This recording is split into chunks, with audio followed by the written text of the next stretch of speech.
¿Cómo progresa una adicción? En este capítulo te voy a contar cómo es que va avanzando una adicción.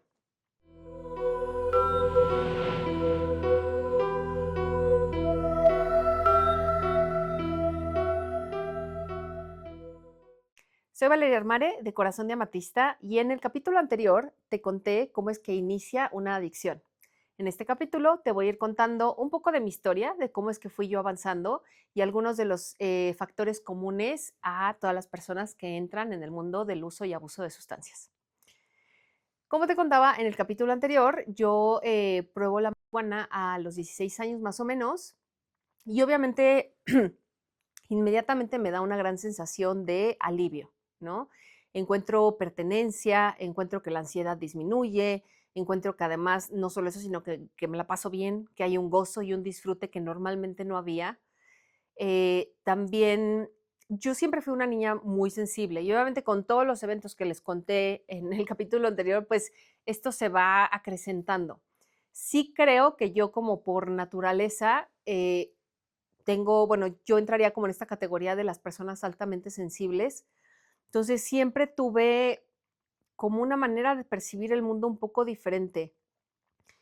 Y creo que esa es una de las cosas clave que yo he visto en muchos adictos, ¿no? El sentir esta falta de pertenencia, el sentir que el mundo no funciona como tú funcionas, ¿no? Y que además no hay una manera de encajar y que además se te exige que te abandones a ti mismo y que abandones tu naturaleza y que abandones tu identidad para poder pertenecer y ser parte de la norma, ¿no? Entonces, bueno, yo cuando empiezo con esto, estaba yo ya en clases de actuación, de teatro. La verdad es que yo no me arrepiento de esta parte de mi vida. Sí sé que fue el inicio de muchos años, de a lo mejor ya más adelante sufrimiento, pero también estoy bien consciente de que era algo necesario también en mi aprendizaje y en mi crecimiento, el revelarme, ¿no? Entonces ahí empiezo a revelarme, empiezo a faltar un poco más a la escuela, empiezo a poder tomar decisiones como por mí, porque hasta ese momento yo había sido una niña muy obediente, muy disciplinada, puros dieces y todo, pero a costa mía. O sea, la verdad es que no era algo que yo hiciera realmente como, o sea, sí, claro que me hacía sentir bien, pero también yo sentía que era una exigencia. O sea, que para yo poder formar parte de mi familia, para poder formar parte de la escuela, para ser parte como del mundo, yo tenía que ser excelente, ¿no? En todo. Y esto yo lo he visto en muchos de mis compañeros y hermanos adictos y adictas, ¿no? La falta de pertenencia y el también sentir que no puedes ser tú y que de alguna manera se te exige que seas impecable, ¿no? Entonces, bueno, yo ya a esa edad empiezo como a decir, bueno, a lo mejor no tanto, a lo mejor puedo explorar. Y sí noto que también había una parte de mí que tenía límites muy claros, porque cuando yo pruebo la marihuana, yo digo, híjole, sí está bien y me encantó, pero, y me acuerdo que me puse algunas reglas, nunca voy a comprar yo, o sea, era cuando estaba con los amigos y que salía en la fiesta o algo, y también me dije muy claramente, nunca voy a probar químicos. Si bien no sabía a profundidad como todo el mundo que había, yo ya había escuchado que si la coca o cosas así, y yo era como que, bueno, por allá no me voy a ir. Pasan unos 2 años, y en efecto, al principio solo era con amigos, en alguna fiesta. Tuve por ahí ya algunos eventillos que me dieron susto. En alguna ocasión fui al cine con un amigo y queríamos ir a ver la película así, ¿no? Puestos. Pero, pues, yo estaba bien paranoica porque dije: "Nos van a cachar, no sé qué", entonces fumamos en el coche, y ya cuando vamos entrando al cine, yo ya me estaba pegando, pero horrible. Y de verdad me empecé a sentir muy mal, se me empezó a bajar la presión. Yo creo que ahí me dio mi primera pálida, pero acá, ¿no? Y yo lo que quería era que no me cacharan. O sea, yo traía la onda de, se van a enterar que fumamos. Entonces, yo me concentro en tengo que llegar a la sala y lo que yo no supe es que dicen, o me contó mi amigo, que en algún punto me caí. O sea, vale madre. Y ahí, yo todavía, de eso sí me acuerdo que dije, es que tengo que llegar. Entonces, hice como uso de toda mi fuerza, me levanto, le pregunto al señor que se acerca, le digo, ¿dónde está la sala tal? Me dicen para allá y yo empiezo a caminar para allá. Di otros 2, 3 pasos y me volví a caer, me desmayé. Y ya cuando me desperté, yo vi a mi amigo sentado frente a mí comiéndose todas sus palomitas, o sea, la película fui yo. y había pues un montón de gente alrededor, ¿no? Los encargados del cine y todo, y yo de verdad te seguía con el susto de van a saber que fumé marihuana. Me acuerdo que me empiezan a hacer preguntas y de alguna manera logro decir, no, pues no desayuné, seguro se me bajó la presión y ya hice un show. Y yo también les dije, pero ya me siento bien, puedo entrar al cine. Y si me dijeron así, de usted váyase a su casa, ¿no? O sea, ya no esté molestando. Pero bueno, esa fue mi primera aventura, es un preámbulo. La cosa es que de ahí, a pesar de que tuve, por ejemplo, ese sustito y todo, siempre hay una sensación de yo quiero volverme a sentir bien. O sea, y no me siento bien en mi base. O sea, yo normalmente no me siento bien. Y esta falta de límites, que a los 18 años yo empiezo a entrar a la escena de la música electrónica, siempre me gustó mucho, voy a mi primer rave y por ahí, en una de esas, conozco las tachas, que la verdad también se me hizo un mundo maravilloso en un inicio. Y nuevamente les recalco, este es el peligro. Cuando ustedes tratan de hacer prevención de adicciones y les dicen a sus niños, no, es que te vas a sentir horrible, las drogas son malas. No, mejor díganles que se van a sentir re bien y que ese es el peligro. O sea, de verdad, hay que hablar con verdad, porque si no, nada más hacemos mitos y queremos meter pánico y que queremos prevenir a través del miedo y no funciona. La única prevención posible es a través de la verdad y de compartir las cosas tal cual. Entonces, yo cuando conozco las tachas, la verdad es que me la pasé muy bien y además yo sentía una conexión, ¿no? Con el mundo, con el universo, que es algo que yo, de alguna manera, yo recuerdo vidas en otros planetas, en otras dimensiones, en otras, como le quieran llamar, y yo recuerdo esa sensación de unidad, de pertenencia, de amor, de que la vida es fácil, ¿no? De que no está tan complicado. Entonces, cuando conozco esta sustancia, pues para mí fue como, uf, qué increíble, ¿no? Y me acuerdo que en el rave la pasábamos bien padre, todos abrazados, o sea, era algo muy amoroso. Pero ahí rompí mi primer límite yo solita, ¿no? O sea, ya había dicho no químicos y ¡zas! Entró al primero.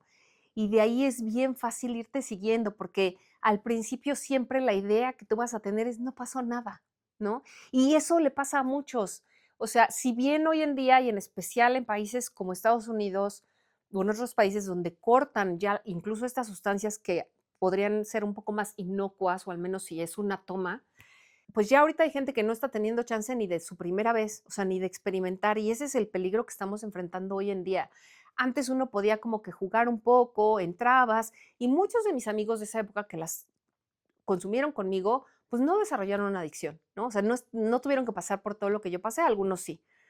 Hoy, ese es uno de los peligros, que ya tú coquetear con ese mundo o hacer un día de, bueno, hoy quiero probar, pues podría derivar en algo muy problemático. Uno por los cortes con fentanilo y otro porque simplemente hay gente que no resiste y eso yo lo vi en mi primer internamiento, que les contaré más adelante, pero ahí había gente que con su primer toma, por ejemplo, de un ácido, se quedó en el viaje, ¿no? Entonces, hablen de eso. Cuando quieran prevenir, hablen de eso. No digan todos se van a sentir mal o va a estar horrible. Digan, híjole, a lo mejor sí te la pasas bien, pero una vez que tú pasas ese punto de, pues no pasó nada, es bien fácil ir saltando. Ay, pues entonces no va a pasar nada si hago esta otra. Y entonces no va a pasar nada si hago esta otra. Y va a llegar un punto en el que ya no te puedes detener. Entonces, después de esto de las tachas, yo empiezo también por ahí con ácidos, luego ya combiné, y también, por ejemplo, yo ahí tuve mis reglas bien chistoso, porque cuando empiezo, yo tenía mi regla de no voy a combinar sustancias. Yo, por ejemplo, leí, me informaba antes de consumir tachas qué era lo que pasaba con tu cuerpo, que si los golpes de calor, que si hay que mantenerse hidratado. Y yo de verdad era bien, bien estudiosa. No, la verdad, o sea, sí traté de informarme en un inicio, ¿no? Para que vean que también o sea, ser adicto no significa que todo lo haces así como de, ay, me vale madre. No, o sea, hay gente que entra de verdad con una intención y el problema es que ahí a la mitad del camino se te va distorsionando todo. Entonces, bueno, yo obviamente al principio no tomaba alcohol, sí tomaba una tacha y todo. Conforme vas avanzando, todas esas cosas van pasando a segundo plano y además hay una necesidad de alcanzar un estado. O sea, tú ya tienes en mente un estado y ese estado al principio media tacha te lo va a dar. Después ya va a ser una, después ya son dos, luego ya son tres y entonces esa persecución constante del estado ideal que tú tienes en tu cabeza le pasa a muchos adictos. Yo en algún momento ya empecé a combinar de todo, a tomar de todo con todo, y seguía teniendo esta idea de, bueno, coca no, porque la coca además como que en esa escena, en ese entonces lo veíamos como que la coca es el diablo, lo que era permitido era un poco los psicodélicos, el LSD y las tachas y como la motita, ¿no? Yo como a los 20 años yo me voy a Estados Unidos a estudiar cine y esta es una parte bien interesante porque la gente en ese entonces me decía que qué valiente, ¿no? Que qué aventada, porque me fui lejos de casa, pues chiquita. Finalmente, a lo mejor en Estados Unidos es bien común que a los 18 todos se salen de su casa. En México no era tan común, ¿no? Éramos como, y sobre todo las niñas, éramos como más cuidadas. Y yo la verdad es que hoy sé que no lo hice ni por valiente ni nada. Yo quería huir. O sea, yo ya no quería estar en mi casa. La situación en casa cada vez era más difícil por todo. O sea, entre mis papás la verdad es que había mucho conflicto y no lo sabían manejar y esto se permeaba todo, ¿no? Las comidas familiares los sábados, eh, groserías a los abuelos, o sea, era como mucha tensión. Y en una persona como tan sensible, que además, ¿se acuerdan que les conté en algún capítulo que yo a los 16 años veo algo en mi cuarto? Em, yo ya empezaba como a poder acceder a otros planos, pero no había ninguna información al respecto, no había un cómo manejarlo. Y ese también fue el otro problema que se los comenté en otro capítulo. Yo a los 16 años entro a psiquiatra y también me empiezan a medicar. Y ese fue una combinación terrible porque a mí se me hizo muy fácil empezar a tratar de controlar mis estados. Ese es un factor común en todos los adictos. Todos queremos controlar cómo me estoy sintiendo a cada momento. Entonces, si de repente la tacha ya es demasiado fuerte, pues te tomabas un cuartito de ribotril, ¿sabes? O te tomas 2 tragos para bajarla. Y así empieza uno a querer estar controlando cada momento. Y es bien chistoso porque hay mucha gente que me ha dicho, no, yo no podría consumir porque a mí me encanta estar en control.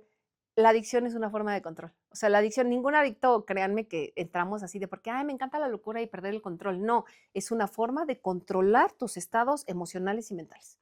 Claro, en algún momento eso pues te dispara de vuelta, ¿no? Entonces yo ya estoy tomando medicamento psiquiátrico y además tachas y todas estas cosas. Me voy a Estados Unidos como a los 19, 20 años y allá pues empiezan yo primero en un inicio sentí esta necesidad de pararle un tiempo, o sea, como que yo dije, puta, ya se estaba poniendo, la verdad es que ya había avanzado, de los 18 a los 20 en rapes y eso, pues ya no era media tachita, o sea, de verdad ya empecé a tener depresiones más largas, o sea, me tomaba la tacha el fin de semana y de repente eran 2, 3 semanas o hasta un mes que yo me sentía terrible, ¿no? Entonces yo ya quería, pues mejor cada fin de semana para que aguante la semana. O sea, empieza uno a estar persiguiendo ese bienestar y cada vez se hace más elusivo. Ese es uno de los peligros, que entre más sustancia le metes al cuerpo, más bajan tus niveles de neurotransmisores, o sea, más requiere de un inicio para lograr y ayudarte a alcanzar ese estado que tú querías, ¿no? Entonces vas a tomarte 3 en lugar de una.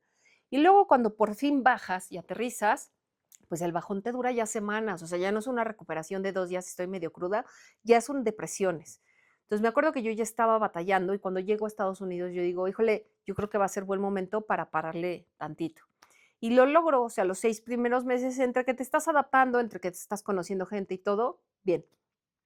Cuando vine de vacaciones, después de mi primer semestre, pues aquí volví a salir y a hacer de las mías y luego regreso. Allá tengo mi primer pareja seria y pues fue muy tormentoso porque alguien con todas estas heridas de abandono, pues de sentir que tienes que hacerlo todo perfecto para que te quieran, o sea, todas estas cosas obviamente no derivaron en una relación muy sana. Yo ahora sé que tengo un trastorno del apego, ya soy más desorganizada, pero en ese entonces era súper ansiosa. Entonces siempre encontraba parejas con trastorno del apego evitativo. O sea, totalmente. ¿Y por qué? Esto en muchos niveles, o sea, quiero ir tocando poco a poco, porque hasta ahorita he tocado mucho la adicción y todo este proceso muy desde el punto físico, mental, de la sociedad, familiar, pero también a nivel energético y todo esto es una cosa que se va sumando. Entonces, obviamente uno atrae a estas parejas porque es como la manera en que tu ser está buscando que resuelvas ese conflicto. Y el conflicto no se resuelve cuando por fin encuentras a una pareja que se queda, que eso lo voy a tocar más adelante. El conflicto se resuelve cuando tú dejas de esperar que alguien te elija o que tú dejas de poner tu valor en que alguien se quede. Bueno, entonces empiezo con esta pareja. En algún momento bueno, él tenía un déficit de atención súper, súper, súper severo, pero severo. Y él tomaba Ritalin, una de esas cosas. Entonces, en algún momento le dije, ay, dame una. La verdad es que sentí que como que me ayudaba a estudiar, que me ayudaba a ciertas cosas.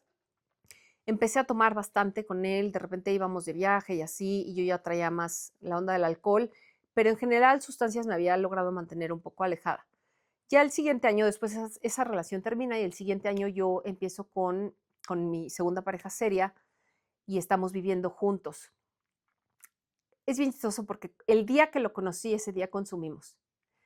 Em, o sea, para ahora lo veo y yo digo, fue como ponerle una sentencia a la relación, literal, pero en ese momento uno no lo ve, uno dice, qué padre, conozco a alguien que está en la misma onda que yo, hubo una atracción maravillosa, la verdad es que desde que nos vimos, yo sí creo que de verdad que él y yo nos conocíamos de otra vida y que hubo un amor genuino, pero no hay amor que resista en una relación cuando hay sustancias. Eso sí les quiero también comentar.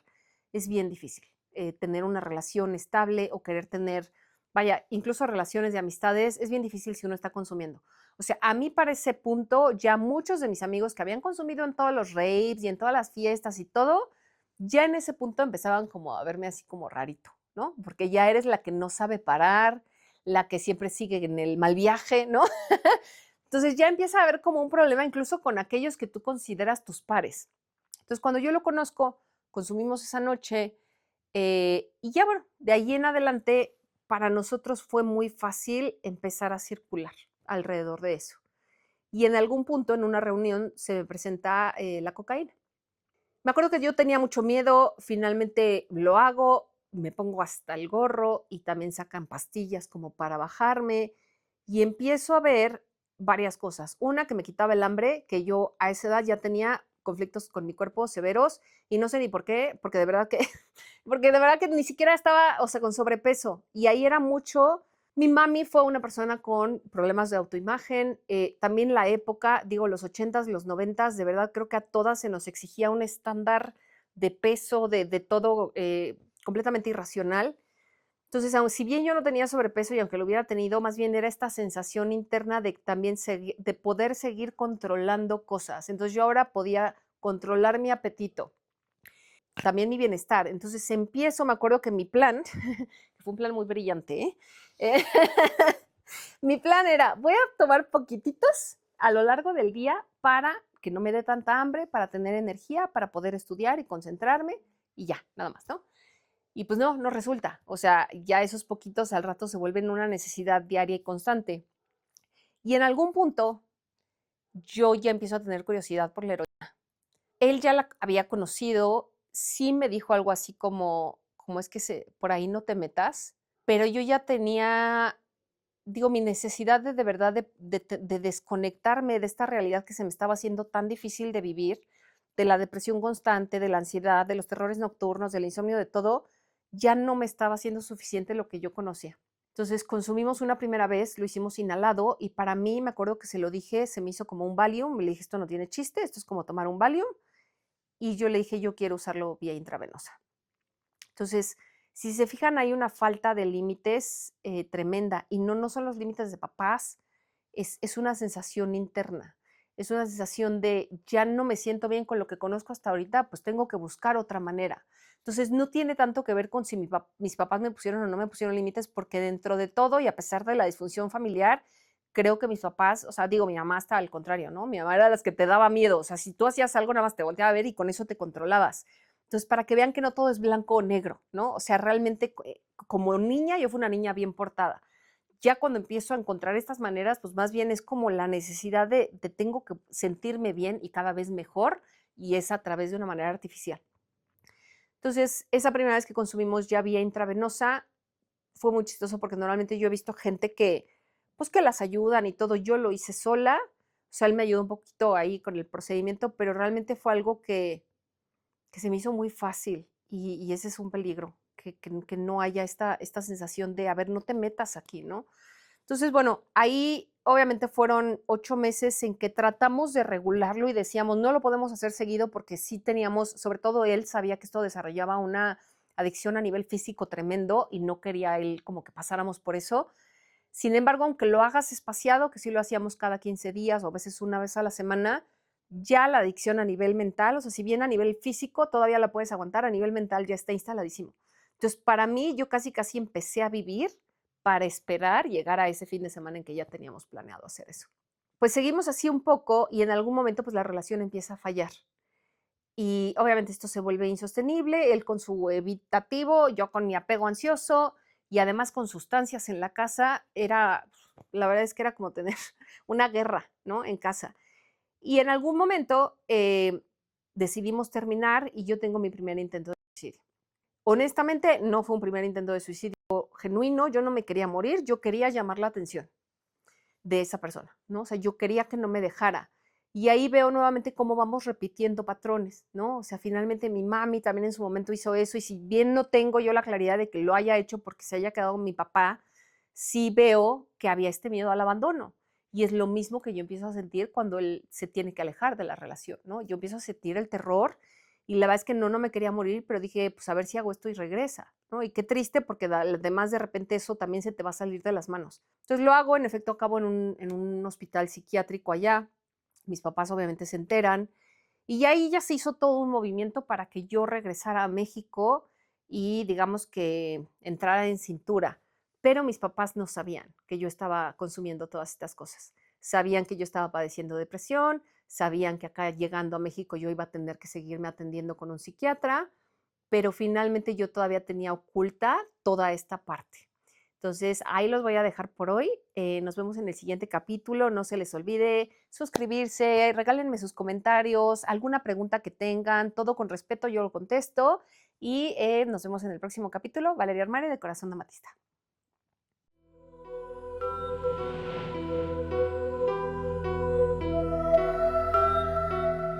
Recupera tu poder.